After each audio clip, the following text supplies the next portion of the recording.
de las penas guarachando lo que quiero es vacilar. Que llegó la Sheila King, la dura del trío Fight. Boom, chacalaca, vengo con abracadabra, con un flow bien al garete, la baby que te arrebata. Puerto Rican, rican, mamacita rica, levantando mi bandera bien solita, chica. That's right. Vacilando, guarachando por el ritmo bien fly, bien fly.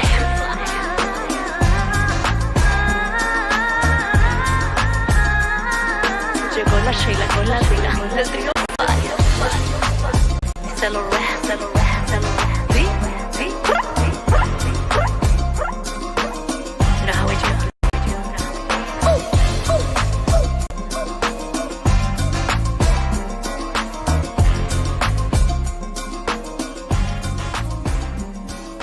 ¿Tú sabes quién llegó? Sheila King.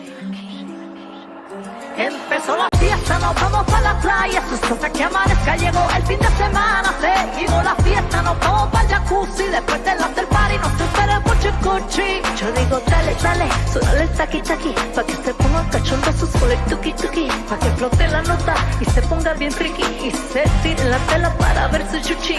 Hola, Mr. DJ, esta fiesta está apagada, vamos a darle lo que piden, party y alboroto, música era activa, era bailoteo y trago loco. Pa' que la fiesta no pare, se llene la pista de baile, voy a cantarle, y esto es hasta que amanezca. Que no falten las cervezas, que se pongan bien traviesas con las piernas, y que bailen con los manes. Olvidarnos de las penas, guarachando lo que quiero es vacilar. Con un ritmo bien brutal, producido por rap. Empezó la fiesta, nos vamos para la playa, sus cosas que amanezca, llegó el fin de semana, seguimos la fiesta, nos vamos para el jacuzzi, después del after party nos espera el cuchi. Yo digo dale, dale, suélale el taqui taqui, pa' que se pongan cachondosos con el tuki tuki, pa' que flote la nota y se ponga bien tricky, y se tire la tela para ver su chuchi. Hola, Mr. DJ, esta fiesta está apagada, vamos a darle lo que piden, party y alboroto, música era activa, era bailoteo y trago loco. Olvidarnos de las penas, guarachando lo que quiero es vacilar. Que llegó la Sheila King, la dura del trío Fight. Boom, chacalaca, vengo con abracadabra, con un flow bien al garete, la baby que te arrebata. Puerto Rican, rican, mamacita rica, levantando mi bandera bien solita, chica.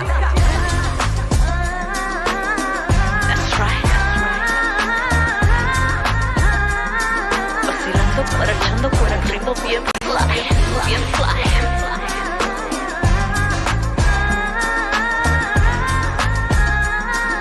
Llegó la Sheila con la vida del trío Fire. Se lo re, se lo re, se lo re. Sí, sí. Mira how we do, mira how we do.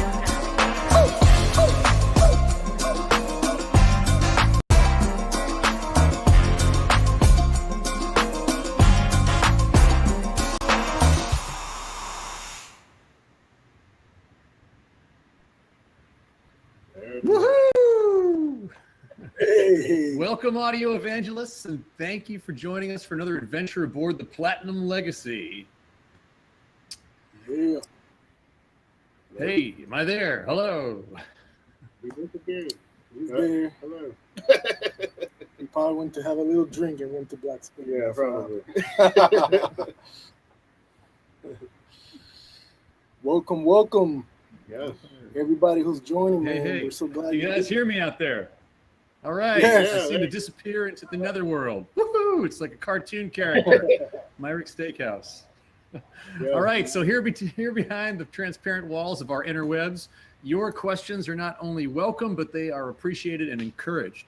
So no matter whether you're on YouTube, Facebook, wherever you are, post them and we'll do our best to answer them. Today we have a double headliner for you. In this corner, weighing in with credits from Mystikal, Lisa M., Maia Mojito Light, Pinto Picasso, Sheila King is the cyclone of reggaeton. Cheskob, engineer, producer, and educator. Woohoo! My brother. And in the opposite corner, a man who maintains the lowest profile in the industry. with credits from Justin Timberlake, Timbaland, Missy Elliott, Beyoncé, Kirk Franklin, Jay-Z, and even the Trolls movie, the humblest engineer on the planet, the paramour of pop, Chris Godbey, engineer extraordinaire. Welcome aboard, my brothers. Woo! Thank you for that. First of all, it's Friday, so unleash your beverage of choice, please. It's 2:30 somewhere. This is what happens when you hang with Marek already. All right. Okay. Nice. Well, my first question for you gentlemen is how the hell did we get here? Like, how do you guys know each other, and how did that all come about? Well, We met through you, man. we just have a very dear mutual friend who's badass. Yeah. And that's how we got to create a very cool relationship here, man. I'm always crashing his studio. I love it here. It's a very nice spot. No, we've been good friends Tell since us that one event. So yeah. Nice. I love it. That was that at NAMM, or was that at the Dallas event we did over at Alex Gersh's place, Empire Recording Studios? Empire. At Empire. Right on. Awesome. Cool, man. Well, I know that Chris, you and I met because somehow I convinced you to be a beta tester for the Convert AD Plus. How did that? Do you remember how that came about? Yeah, I got the Convert 2 for the D to A portion, and I had always, I was always wondering when Dangerous was going to do the A to D part, and you said, well, it just so happens. Let me send it to you. I begrudgingly sent you that unit back and then promptly bought one when it was all over. That's right. I remember you, because you're like, dude, I can't spring for it. I'm going to send it back to you. I'm like, okay, no problem. And then I got this email. Hey, man, do you still have that? Because they were in beta still. No, yeah, you had told me that I would have to send that one back, even if I could buy it. Like, that one had to go somewhere else. Because it was still a couple more weeks before it was actually released, right? Oh, at least. Yeah, at least a few more weeks. Yeah, Chris Tabron had a similar problem. He refused to send his back, and so he bought one when it was finally ready off the line, but he didn't want to give it up until he compared the two to make sure that there wasn't, like, we hadn't cheaped out on the production one or something, so I'm like, dude, your USB jack doesn't even work yet. We haven't solved that yet when we send it to you. So cool. And then Cheskob, you and I met, I think you called me or something, right? About Convert 8s or something. What was it? It was through Luca, my friend Luca Pretolesi. That's right. Yeah. Luca, I was asking him some things about equipment and whatnot. And he's like, no, man, you know what? Stand by. You're going to get a call. Pick it up soon. I'm like, okay. I mean, shoot, this is serious, the way he rolls.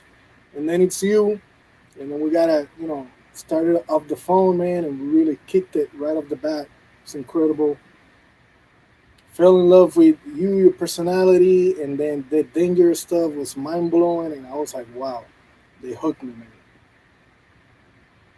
Love it. All right, so tell us. Great, thank you. And I'm glad you guys could sort it out to do this. It was an extra special treat to have both of you aboard. So tell us a little bit about the spot you're in today. About this is Chris Godbey's secret hideout, right? Oh yeah, this is actually my pool house turned audio laboratory.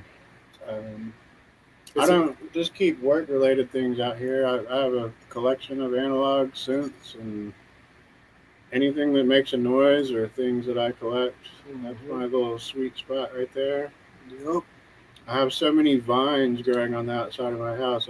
It looks kind of crazy from the outside. It looks like the plants are just engulfing my building, but I love it. How does that deal with, like, sound control, diffusion versus absorption? The vines. I'm doing the best that I can. Like there's, as long as you know what you're up against, you can kind of work with anything. As long as you're keeping your reflections down and you know where the issues are, you can kind of work through almost anything. So I think it sounds pretty great out here. It does. It the work does. that I've done. It's not the prettiest thing, but I got. No, it's pretty cool. It's vibey. It's vibey. It's Chris vibey. is always too I think it humble. looks awesome. But yeah, when I came in here, I was like, "Whoa, what is this?" Like, man, a whole different level. Love it. Very cool vibe. It sounded really cool. Yeah, Excellent. Cool. Well, I want to, because we're going to go into some conversations about gear, and I want to make sure that anybody who's watching sort of understands what we're talking about. So I thought it might make sense to start off with the signal flow. So we could look at Cheskob's signal flow, see what he's got going on in his space, and then we can look at Chris. We're going to look at your sort of the outboard, how you get out of your. I mean, both things are hybrid, right? So how do we get out of the digital box and get into analog love festival? So let's have a look at the Cheskob's, and you can kind of walk us through it, dude. Yeah. So I go right out of my Pro Tools DAW. I'm on an HD system, and I'm using the 192s to pretty much send signal out into the Convert 8s. And this has been like the biggest game changer for me. I've had my hands on a lot of converters, and this one right here is mind blowing. Nothing comes even close. So this is where pretty much summing comes in. So I'm sending exactly 16 channels through the Convert 8 into the 2-bus plus, and I'm doing the summing. Now here, the summing, this is where your sound kind of gets very big and open, and you get more extended low end, extended high end, the right amount of width. And a lot of people say, man, that's really why. Well, it is the actual sound. The sound is meant to be very big like that. So it's incredible to mix through it and be able to place your sounds accordingly. So then you actually have the ability to go out to the AD right from the 2-bus plus, and also you can send it out to the actual controller. So then that way you can monitor through the AD, or pretty much monitor without the AD just to hear your mix naked. And then from the controller, I'm using every single output there. I love switching to different monitors. So then through the AD, I go back into Pro Tools, where I'm going to be printing or processing my final mix bus with some plugins before we send it out to mastering. So now to hear what everything is sounding, I'm sending it out to the Convert 2. Now this guy is a game changer because it allows you to really hear or picture. It's actually like three-dimensional, if you will. You can actually see the sounds. And I'm using the Convert 2 just for the monitor. So from the Convert 2, I'm sending it out to the monitor, and that's how I'm able to hear how everything's sounding as a pre-master going through the AD plus. And it's been a game changer, man. I've gotten so many other gear, and nothing really felt like this. This system puts the whole music together. It's more enjoyable to mix through it. It's having like your own console, like a big console, but in your home, in your studio, in your personal workspace. So between the 2-bus and the AD plus comes in the compressor. Now, the compressor, man, this right here was my latest addition, and this has been the most incredible addition to everything. It kind of glues everything together, and if you guys are aware, the really high-end compressors create an incredible depth. When you're listening to your mixes on a low level, just inserting this compressor using the insert on the 2-bus plus, you can actually engage the 2-bus plus as a little button that says engage the insert. Once you insert or you engage that insert with the 2 bus plus, I'm sorry, with the dangerous compressor, your mix all of a sudden has a nice glue, but also it's a transparent, but it's a fidelity thing, it's a depth thing. You can see your stuff from front to back. When you have the right amount of compression and you are really just gluing it, you can smack it if you want. This thing is a smacker. This thing can really pretty much simulate any kind of mixed bus compressor out there. So whatever setting you set it to, you can achieve any one of those sounds and result and have the same kind of results. Now, the cool thing that I'm doing with the compressor is that I'm engaging the external sidechain. And the way that works is within Pro Tools, I'm actually sending to all those 16 channels that go out into the Convert 8s. I'm sending that as an aux to a single channel, and then that channel is being sent out through a different AD and D to A converter so that it can actually get into the compressor's sidechain input on the back of the unit. Why am I doing this? Because then I am able to pretty much leave a setting that works for me on every mix, and with that one fader, using the external sidechain, I'm able to push the fader up if I want to compress more, or lower the fader if I want to compress less. And where it gets really crazy and magical is when you start applying EQ and different processors to that one channel. And then you can open up more of that top end. If you want the compressor to react differently to the top end or the low end or the mid, then you can just make it a part of the sound for that particular mix.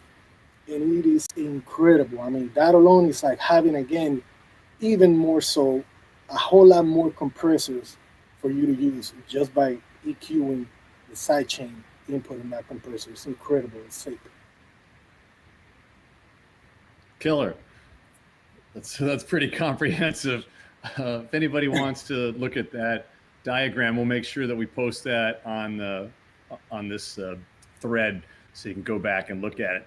A big thing to understand that might be blowing some minds is in his Pro Tools HDX rig, he's using the old school artist formerly known as Digidesign digital 192s. Really is just conduits to go to the card, the HDX card, and provide AES in and out, so he can use the outputs for the D to A and the convert 8s. That's what he's using the first one for. The second one, he's using the AES so he can get in and out of the AD plus and the convert 2. So that's just to explain to everybody. Yeah, it's awesome, man. I'm wrong. Thanks for. If you're in a native rig, you wouldn't even need the average. You could just plug those in USB, right? You could, if you're bypassing the Pro Tools HD system. Oh, yeah. And the reason why I have the Pro Tools HD system is because, I may want to have some more converters for just inserts. So I use specifically the Con 8, the Converter 8 for summing, and then some other stuff just to call up different inserts of different gear. It's the only way I was able to get it working like that. And it's killer. Yeah. Yeah, there's your rig, dude. Yeah. Nice. It's nice. Glory. I feel like I've been telling you're missing out. I'm seeing my future right there. Well, so Chris uses the compact version of what we just went through, that elaborate diagram. He uses the compact version because you're jumping in and out of the box to hit up some of your precious outboard.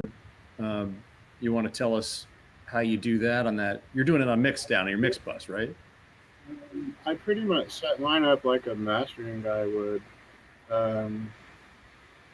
where I just use like 2 outs of Pro Tools to go through like a nice, compressor, EQ kind of thing, and then back in. So I'm not doing the summing thing, not from a lack of want by any stretch, but before all this COVID mess, I was traveling quite a bit. So, I kind of felt like my mixes needed to live in the box when I was away from here.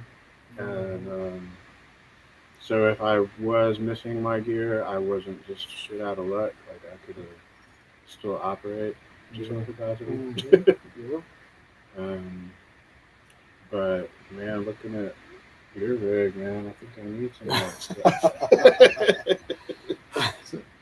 stuff. So this, what we're seeing on the screen there is you're coming out convert 2. That's your D to A. You're going into, you've got back EQ, going into your outboard, and then you're going back in through the 80 plus. That's how you're doing that. Like you're talking about, like sort of like the mastering loop or the mix bus chain. That's the plug-in on my mix bus. Yes. The analog plug-in. Awesome. The analog plug-in. All right. It sounds so good too, man. You know, while I've asked him. I talking said, about that because. Go ahead. Okay. Let me just say it, because when I first came here and I saw that rack, I said, man, you gotta let me hear with and without. I need to feel it, please. He quickly went, press a few boom, boom, check this out, boom. So I heard the mix without that chain and then with it, and I was blown away. I was like, dang. Like that's all the difference that I believe that's summing crazy. can make, just with a lot less components. Yeah. But I am really wanting to get into summing, because I think one of the arguments for summing is when all of your converters are dedicated to only a handful of sounds, you're able to, squeeze a little more out of something. Exactly. Instead of I know a guy, man. I'll set you up with his phone number. So Chris and Cheskob, I remember when we were hanging out in Dallas last at Alex's room, you had just gone over to Chris's place and he was playing you a Beyonce mix, and he was running it through the AD plus, and he was doing some things that you were like, wait a minute, why are you doing that? Like, I think he was pushing it hard or something, and you guys want to tell that? That was an interesting story. I'll never forget. This is Beyonce's latest album, right? That she released. It got nominated. By the way, congratulations! My man got a nomination. Shout out Stu. Stu White. So I was checking out the mix. I said, hey, man, play me the mix, and I always have like this obsession. Like, hey man, can I hear the rough? Let me see where they left it, and let me see what you took and where you placed it and whatnot. So we heard the before and after, and I was blown away. And it was sounding to me like the first thing. I don't know if you remember. I said, man, that depth is incredible. I love it. It sounds analog. It doesn't sound like a digital mix where it's a flat wall. No, there's some dimension to it. And then I started playing around with his rack, and then I started disengaging, and then I noticed the moment that he decided to really push and clip that converter, the AD plus. So here on the picture, you guys see there is a button right there, that little red button that says the clip guard.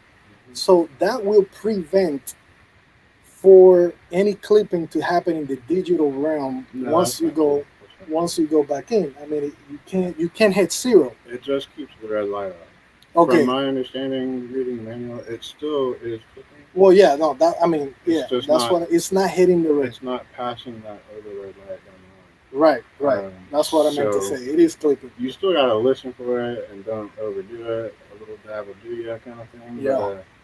But, I mean, it's better than putting L2 on everything. No, that's true. But the crazy thing though, Marek, that I remember is the depth. Usually when you are, because I mean, I've had the burls, I've had other converters where you really got to push it, and they're meant for that. And usually when you are clipping per se, you are somewhat, reducing your dynamic range a little bit, and you're kind of squashing it just a bit. So I just never thought that you would actually create this depth from it. And now thinking back, it makes sense because if you are taking care of those peaks, right? So all of a sudden now you're getting a nice shaved peaks, and then you're getting the meat of the mix to really come out, and that just felt incredible to me. And I said, man, that is genius. I never thought to really push it. I told him, thank you, man. Let me go home and let me play with this. And I got to tell you, every mix ever since is hitting that freaking red. A little hotter each one, right? The next one, you try a little more. Incredible. And I texted all my friends. I said, yo, guys, did you know the 80 Plus is meant to be pushed? Try it. Check it out. It's crazy. One night. And, man, it's been a great discovery. Dude. Thank you for that, man. That was I mean, it's kind of like taking another way. Yeah, but I mean, true. It needs to be loud. True. Yeah, Lavery Gold kind of put that idea on the map for people. That's where it came from originally, as far as I know. And we just, we know about headroom, obviously, so we just wanted to build headroom into the box so that if you wanted to, you could, and if you don't want to, you don't have to. And then you were also talking about using the transformer and the circuit in there as well. So yeah, how do you? I put that on 2, right? I think, just for a little bit of flavor, but it definitely does add a little thing. Sparkle. Which, I kind of was on the fence of, well, I want a converter that's clean and sounds natural, and then I started messing with that, and I was like, I kind of don't. I kind of want a converter to do something where it adds a little something, because if I want clean, I can just stay in the box. True. What is well, two? You can do. Like, it allows you to do both, so you can choose if you want to or not, depending on the track. But then that interesting thing that we came across, right, with one of those Justin Timberlake records where that's when you were auditioning it, right? You were mixing that, and then you had to do a recall, and so that's why you were freaking out. You couldn't get that ambience back, right? Yeah. So you're using those controls, the sonics on that record, and then I see our other friend, Chris, mastering engineer, right? Athens, out of Austin. Awesome. He's like, hey, I just want to, say it was a great year. I mastered all these records, and one is the Justin Timberlake record. And he's like, he's got everything dangerous in his rig, so he's using the AD Plus for that also. And then on the tour, my buddy Mike Peacock over at Sweetwater was on the tour with the front of house gentleman, and what's he got in the rig? He's got 2 AD Pluses, one for JT's vocals and one for the master mix. And he's like, yeah, this knob on the AD Plus just makes it sound more like the record. I'm like, yeah, I know the guy that did the record. He used it. And nobody talked to anybody. It just happened magically. Pretty cool. Right on. I think the 80 all right, Plus, so Marek, if I can say one more thing that I noticed too, using like outboard gear, all of a sudden compressors, everything that you add to it, the 80 Plus has really made it sound the way it should.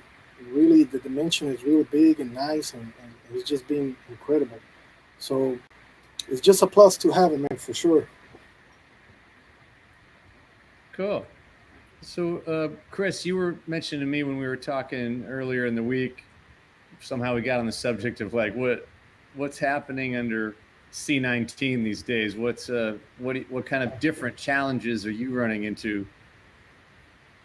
What's your number one complaint about product you get? The same challenges, but dialed up 100%. So now instead of having a little bit of room sound with your vocals, you've got a lot of room sound with your vocals. Yes. People recording on questionable gear with questionable settings, and then they send it to you and they want the fat result. And you're like, wow. Yeah, it's super hard to get rid of ambience on a track. It's like the old story of, you record a drum kit in a small room. It's always going to be a small room. You can never make it any bigger. So, I mean, I remember, back before we had flush toilets and running water, telling these voiceover guys on a budget in the 90s, like, hey man, at least do the voiceover in the closet with all your clothing. And then this guy, the customer, come back to me, he's like, man, my roommate thinks I'm insane. He comes home and I'm in the closet talking to myself, with the door closed. But you're right, man, it sounds better for the voiceover. Yeah, right. Keep those reflections down. It's like I said, you're not going to get perfection, but if you know what you're up against and you take a little bit of precaution and planning, you can make it work. But have you ever had to record somebody traveling in a hotel room? Of course. And what have you done that can help you deal with that stuff when recording? Quilts, taking the comforter. If you take one of those, the mattress, move it I around. don't have one here, but like one of the taller mic stands, okay, with the boom arm. Right. If you just put that up and put the boom arm like this, oh, look at that. You can hang the blanket nice. over the mic stand, and you get kind of like one of those. Nice, very nice. Heck yeah. So yeah, that works. And then just being really careful about.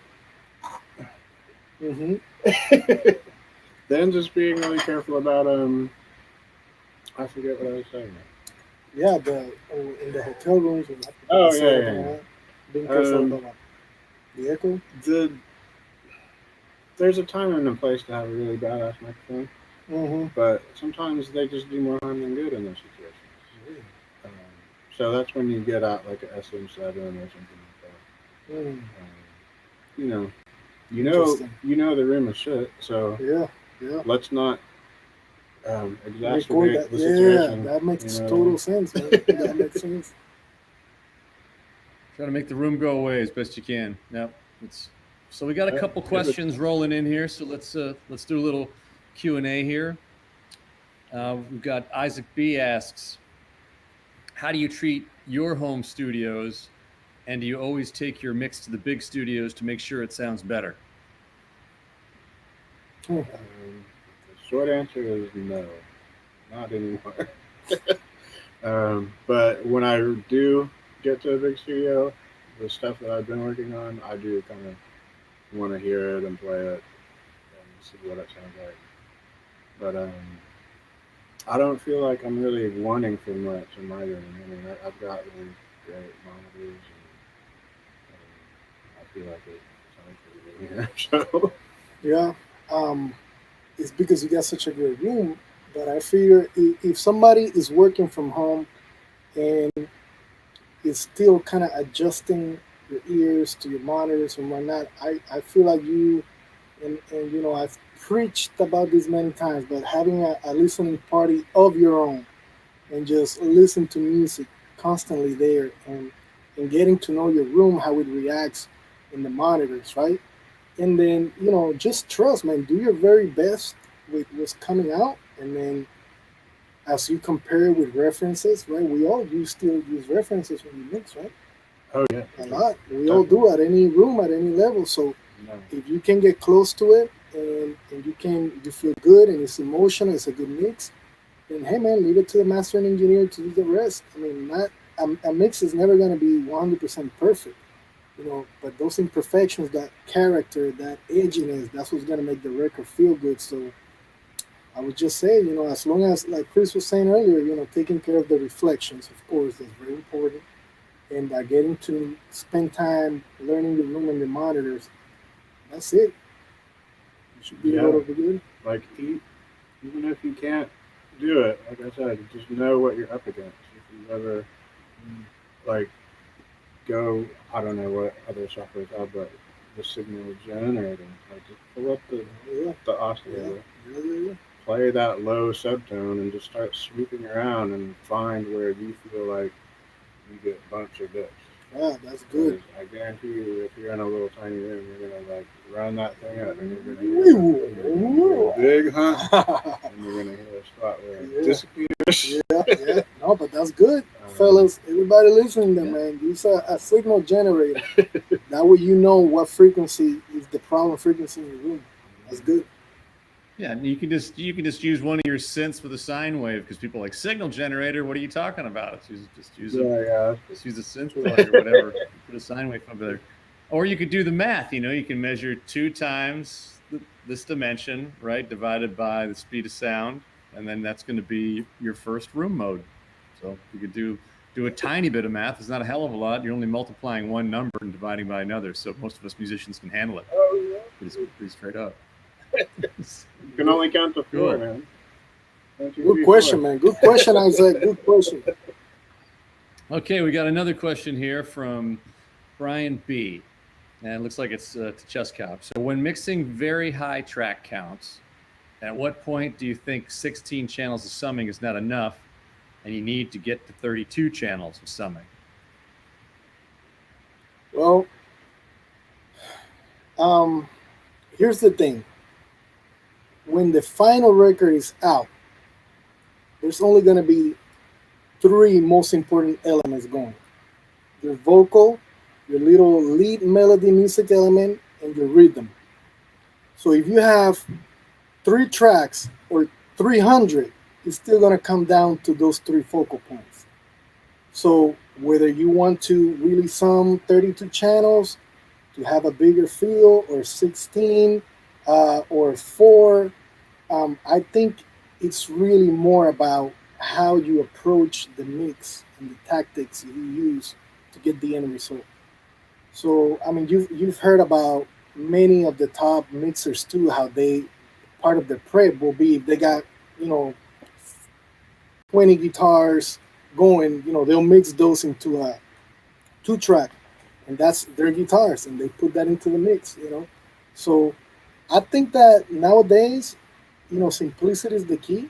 If you do have a high count of things, yeah, man, just bounce and consolidate and merge things. And, remember, there's a focal point, your vocal, and then your rhythm, which is very important, and that one little melody music element that's taking over the record. The rest can go in the back, because if you have too much info, the listener is going to get too distracted. So you gotta have the right focal point. It's got to be a focus mix. So hope that answers right? That answers the question. Yeah, so one of the things, like Russ Elevado would say, when we've done these kind of things, he always says he's into track reduction, right? So he's like, I get a folder with a box of shit, 200 files that are unnamed, and that's a song. And so I go into the folder and I got to turn it into a session, right? Hopefully they're all consolidated at least, and then start figuring out what's what. Okay, these are vocals, this is whatever, drum parts, whatever. And then he starts doing what he calls track reduction. And he's a real believer in committing, because he doesn't use any plugins, and he barely moved over from analog, barely learned Pro Tools, I don't know, a handful of years ago. So he's all about, okay, I love this drum sound, I'm committing. And he'll just commit whatever it is, a stem or 2 stems to the drums, run it through whatever outboard he wants, and go back into the system, and that's the stem. He'll treat the vocals same way. I love the backups, this is perfect, this is my sound.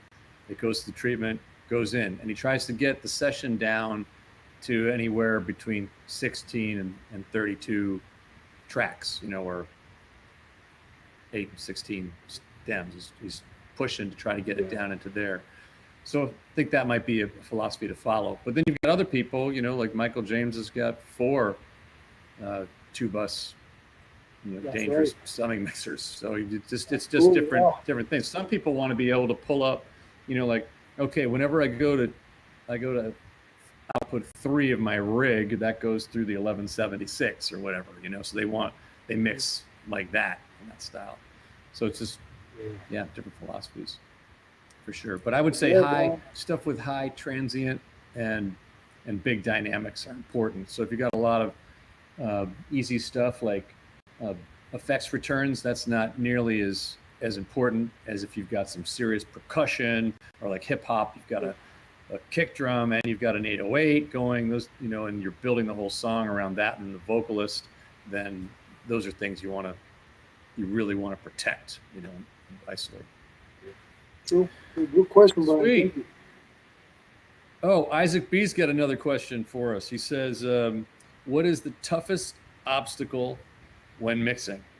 And how about we break that down into a genre a little bit? Like you're going to talk about reggaeton, Cheskob. So what specifically in that genre, what's the biggest obstacle when you're mixing? And then we can ask Chris in the pop world, a pop record. Yeah, so a lot of the Latin music right now is heavily fusionized with urban elements, specifically reggaeton. And the the thing is that reggaeton has a particular sound that if you depart too far from it, you lose the essence. What's crazy about it is that the actual essence of that sound is a very ugly, harsh sound. So the trick is to pretty much make sure that you have things coming in punchy, right? And make sure that things hit hard. That's the thing. You want records that really hit hard, because the moment you play a reggaeton track, you're wanting to dance. Okay, I'm dancing now, right? So if you treat it too politely, you're not gonna win it. So I think the key, of course, the obstacle is how to make it punchy and how to deal with the harshness. And these are very lo-fi samples that really came from actually sampling those the actual records from Jamaica back in the day. Those were rhythms that were created in that part of the Caribbean, and then little by little infiltrated into Puerto Rico. That's where I was born and raised. That's where I'm from. And when I was walking in Pampers, man, that reggaeton beat was the biggest thing, but it was being sang by Jamaicans. And then Puerto Rico got a hold of it and said, well, let's do our own rap over it. And then it became a very underground sound. It wasn't on the radio. And so it was the kind of music that if you play that, oh my gosh, what? No, heck to the no. So, but little by little, it got very mainstream. People started writing more commercial songs on top of that rhythm. And now, pretty much, if you put any radio station that's Hispanic, you're going to hear that reggaeton beat to it. So in the reggaeton world, man, I think it's cool to use a lot of dynamic EQ. Dynamic EQ, that way you can target specifically around the 3K, 4K, 7K, ugly, harsh sound, and just put a nice little dynamic EQ for that to keep it smooth on that top end. That way your vocal can sit right nice to it. But then lower, you get that punch, you get that gritty sound. So that's kind of like the obstacle and a solution that I found to it. How about for your way? It's kind of the same thing, but I'm going to cover another aspect of it. Just like you said, keeping your ears tuned to what you're doing.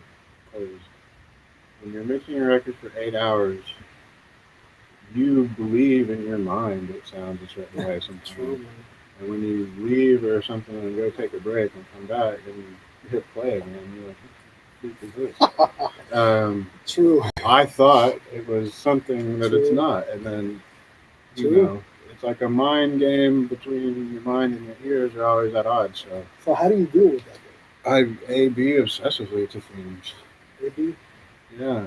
Like, I think my record's loud and bright, and then I'll pull up whatever flavor of the week, thing, it's at the same level, right? And then I play back something else, and I'm like, oh, wow, that's way brighter and way louder than what I'm doing. And so then it's time for new approaches. So, yeah, just, I guess to shorten that answer, the struggle is just knowing what you're doing and, having what you've done actually be what you think it is. It's not always that. So what kind of technical solution have you discovered to make it bright but not harsh and give it that polished up without sounding ugly? A little bit of kind of top-down kind of processing. Like, I mixed through all that stuff from the very beginning. So true that. I'll kind of dial in a little bit of, boom and sparkle and mix through a process like that. True. And, nice. It gets me there a little bit quicker. But even still, when I A to B to, the latest saving mix, it's like, Back to the drum True, board. man. Well, I like what you said. What you said to me before, Chris, was in the past is how you're always, when you're doing your mixes, you're always listening to stuff that's current. So you don't go back to the same Yeah. tracks that you know or whatever. You're listening to something that's right now. And that's one of the nice things about Minor ST or Convert Series or Source or whatever it is you're using, that you can be monitoring your DAW, and then you just hit the button and you can go through the same D to A and be listening off USB. And so you can be streaming, whether it's Spotify or hopefully people are using Tidal out there, better quality, whatever they're listening to, YouTube, so they can be doing their comparisons. You can stay in the sweet spot because we don't have any recollection. You got 1.5 seconds of mnemonic recall. You ask somebody, hey, repeat this song, and they can sing the melody, hum the melody, they can remember. You say, hey, repeat this lyric, it rhymes, whatever, they can repeat the words. But you say, what did that sound like? You don't have anything to compare it to. There's nothing to repeat, so it gets lost really quick. So it's just really important to be able to do those quick comparisons. Yeah.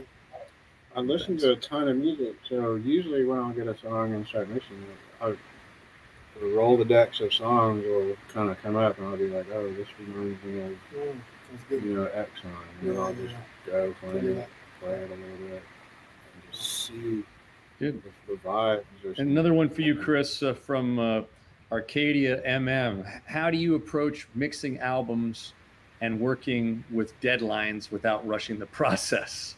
That's a good question. So how do you approach mixing albums and working with deadlines without rushing the process? Wow. I don't know. I mean, sometimes you just have to rush the process. Like, a deadline is a deadline. But you just try to get the material as fast as you can get it, and be proactive in getting the things that you need, and don't let your clients drag their own feet on getting you what you need. Like, your deadline, you might have to make some calls and be like, hey, I really need to get this so I can, get it prepped and stuff. So I can get to work. Don't be sending it to me like the morning of your mastering meeting. Yeah. Oh, that's right. And also having a good plan about the mastering stage. Oh, yeah. Yeah, because I just had an album to mix not too long ago, and they gave it to me. I had, I think, 48 hours. And I said, well, you know what? I'm not going to sleep for the next 48 hours. I'm going to attack this, like you said, as quick as I can. But then I'm going to send it off to, in that case, it was Dave Kutch. It's incredible. And he was kind of like the safety net, just in case, But, yeah, you got to do what you got to do, right?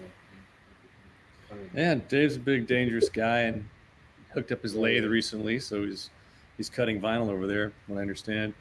It's cool. Hey, so Brian B asks, when ready to mix before going into the summing box, does anyone run their stems into the line-in on their hardware mic pre's to get more copper on the signal like a console? So do you run through any outboard before you hit the summing box? I can certainly answer that too. Yeah, you can. I've been running the drums on certain songs through, not to the mic pre, but the lining of some needs, and just for flavor, see what happens. But you can. That's the beauty of summing. Hello, you go, once you're in the analog domain, man. You can plug in pieces of gear, see what works. Try this, try that. Why not, man? My answer is why not? If it works. No, absolutely. Part of the reason that you've got transformer and paralimit and harmonics in the box is so you can treat things there and print is what a lot of folks do, so that they want to use it in a couple different places. They could print it and then bring it back. But certainly in a perfect world, like in my system, all the inputs and outputs of the summing box is in a patch bay, so you could hit anything you want anytime you want, treat it through anything outboard, whether it's going through an input on going through a mic input, the thing is it's super sensitive, it's super hot, so you're going to overload it real fast. When you overload a transformer, it overloads very fast. We're just sending voltage into a transformer, so you send a little bit of voltage, it's pretty good, and very quick it turns into it sounds pretty bad. So you just have to be super careful. So like you said, going line input would certainly be a safer bet. I'll have to do that. Okay, Brendan Bridwell asks, I got a question for you. What about acoustic treatments? What acoustic treatments can you do to your home studio space without breaking the bank or other than foam panels? Well, because we all know that foam doesn't actually work. So what? Yeah. Any creative suggestions? I guess he's looking for out there. Check it out. Nice seeing. Yeah, the cloud is working. I have a phone. I guess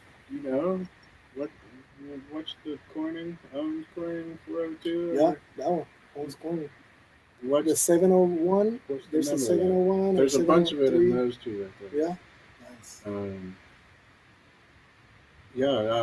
There's many things you can pull up, and you build your wooden frame, put that rock wool, I think they call it. Owens Corning. It's rock wool. Right? Well, there's rock wool, and then the Owens Corning is the actual 2x4. Yeah. It's a 2-inch thick, and those do work. If you put a bunch like you have there. Yeah, there's a lot of information out there today that we didn't used to have, but certainly also what I recommend is people think about using stuff that's non-toxic, because old days, all we did, we used a lot of R19 and things like that. It's all fiberglass, and you're thinking about a studio, you got a singer breathing, you got a drummer, working hard. That stuff's falling out of the ceiling. It's killing people. So you can use stuff like recycled Levi's now with the same R factor, and it's about the same price. So it's interesting what green materials they have to work with.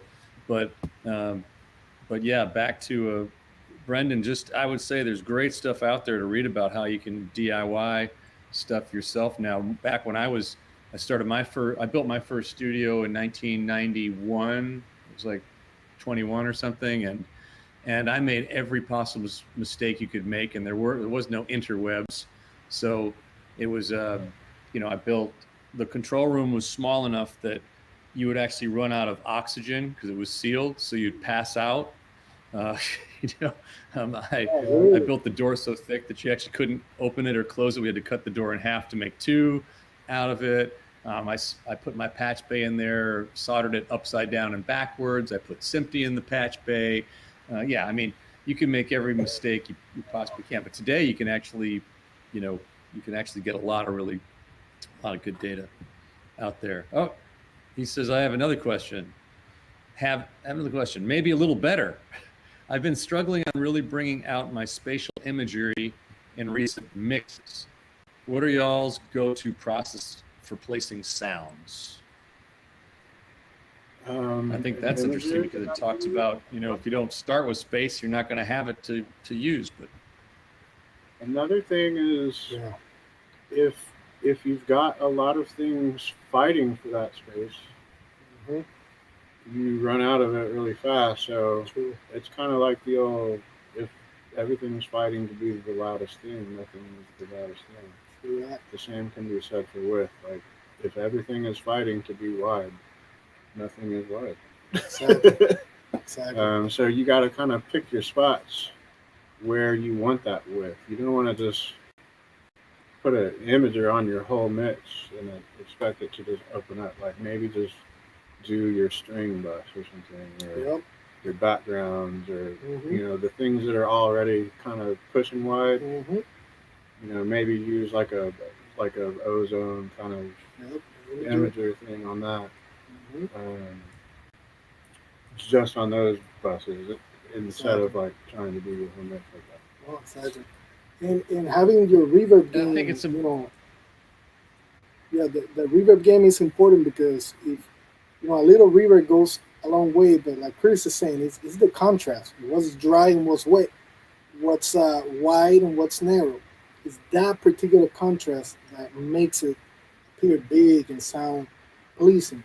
But like you said, if everything's too wide, if everything's too wet, you're not gonna have that contrast, and therefore you're not gonna have what you're looking for, which is that the spatial effect to place your instruments within the stereo pan field.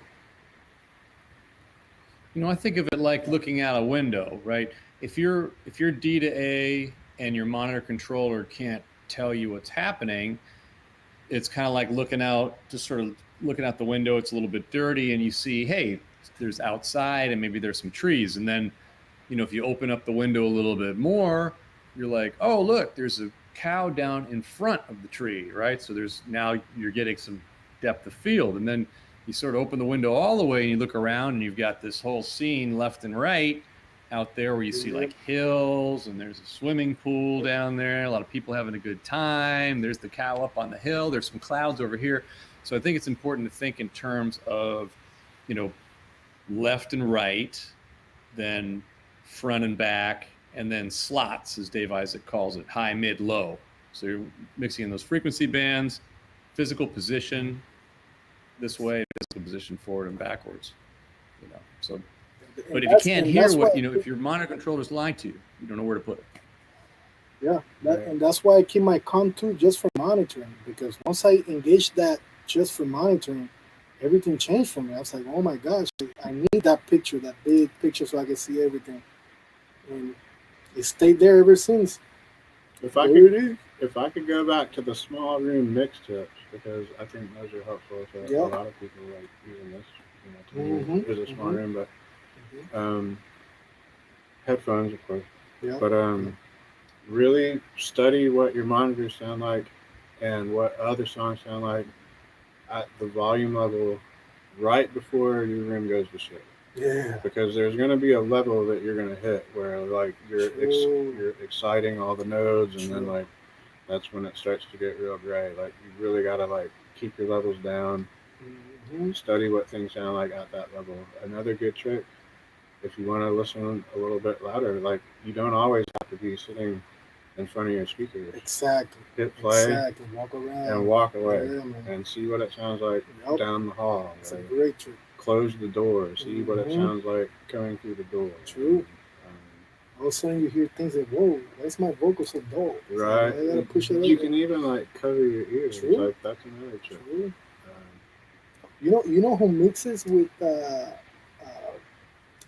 covers, what do you call those earbud things inside to protect your. So a friend of mine was signed, is an artist, Terminology. He was signed to Afrojack, that big time international superstar EDM producer. Well, he will put those in his ears and then put the headphones on top and mix his records like that. Wow. Isn't that crazy? Shoot, and it worked. I don't know. Whatever you learn, man, the mind is an amazing thing. It can adapt. Look, NS10s were popular for so long. There's a reason we can adapt to just about anything if we can survive those. So we got people swearing by them that are used to them. So, okay, another question. Andrew Shaw says, the most surprising feature on one of your pieces of dangerous gear. Man, only one feature?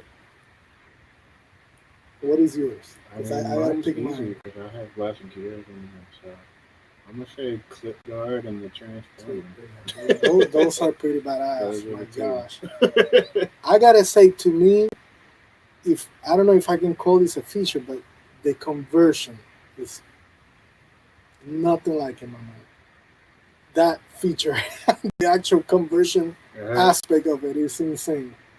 I mean, that's why that's another reason I wanted to leave the box. I don't want the converter just to sound good on my speakers. I want to record the output of it. Yes, exactly. Try to capture it somehow. Exactly. Capture what you're hearing. Yeah. Killer. All right. Well, I'm gonna. We're hitting the hour here, so I think we should call it a wrap. I want to thank both you gentlemen for imparting your insight and wisdom to everybody out there. It's fun. This will live in infamy out there on the interwebs. So questions will probably continue to aggregate up on there. I want to put a plug in for our next event. It's next Friday, June 19th. with Richard Devine, and we are in pursuit of the Holy Grail. And so come join us for that one as well. So thank you very much. Goodbye now, denizens of the audio empire, and until next week, Platinum Legacy signs off. I will see you then. Happy Friday. Go crush it. La fiesta no parece y en el pista baile voy a cantarle y esto es hasta que amanezca. Que no falten las cervezas, que se pongan bien traviesas, que las quieras y que bailen con los manes. Olvidarnos de las penas por echando lo que quiero es vacilar. Con un ritmo bien brutal producido por rap. Empezó la fiesta, nos vamos para la playa. Esto es hasta que amanezca, llegó el fin de semana. Seguimos la fiesta, nos vamos para el jacuzzi. Después del after party nos espera el cuchi. Yo digo dale, dale, suélale el taqui taqui, pa' que se pongan cachondosos con el tuki tuki, pa' que flote la nota y se ponga bien friki y se tire la tela para ver su chuchi. Hola, Mr. DJ, esta fiesta está apagada, vamos a dar en lo que piden. Party y alboroto, música era activa, era bailoteo y trago loco. Olvidarnos de las penas por echando lo que quiero es vacilar. Que llegó la Sheila King, la dura del trío Fight. Boom, chacalaca, vengo con abracadabra, con un flow bien al garete, la baby que te arrebata. Puerto Rican, mamacita rica, levantando mi bandera bien solita, chica.